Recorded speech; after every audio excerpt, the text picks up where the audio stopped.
Korça ka çelur edicionin e 9 të Mik Festival, një nga ngjarjet më të rëndësishme të kalendarit kulturor, që për 4 ditë do të sjellë në qytet artistë dhe interpretime të zhanreve të ndryshme muzikore.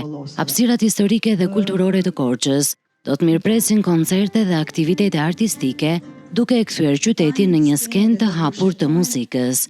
Në ceremoninë e hapjes, themeluesja e festivalit, sopranoja Inva Mula, vlerësoi rëndësinë e Mik Festival në promovimin e artit dhe kulturës, si dhe lidhjen që festivali ka krijuar ndër vite me Korçën. Të kalosh nga një edicion në një edicion tjetër, sidomos kur ke bërë një edicion të bukur, gjithmonë i vën vetes për qëllim që çfarë do sjell që ta mbaj këtë publik gjithmonë me kërshëri.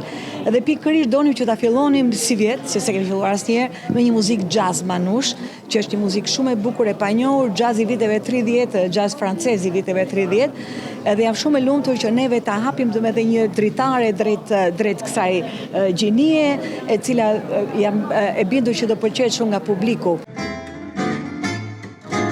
Mbrëmja e parë u çel në hanin e Pazarit me një koncert jazz nga Morina Trio, që solli për publikun një repertor të veçantë dhe një atmosferë të ngrohtë artistike.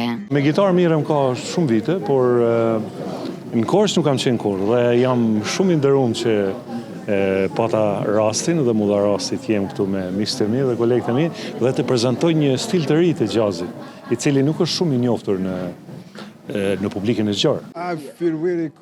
Ndihem shumë mirë. Mendoj se Korça është një qytet i mrekullueshëm dhe jam vërtet i lumtur që ndodhem këtu me 2 miqtë e mi nga Kosova.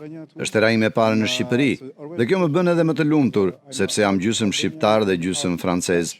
Babai im është nga Kosova, ndaj është gjithmonë kënaqësi për mua të jem në Shqipëri dhe në Kosovë. Mik Festival do të vijojë deri më 12 korrik me koncerte dhe aktivitete në teatrin Andon Zako Çajupi, Drenov, Hoçisht dhe Parkun Rinia, duke sjellë në Korçë emra të njohur të skenës shqiptare dhe ndërkombëtare.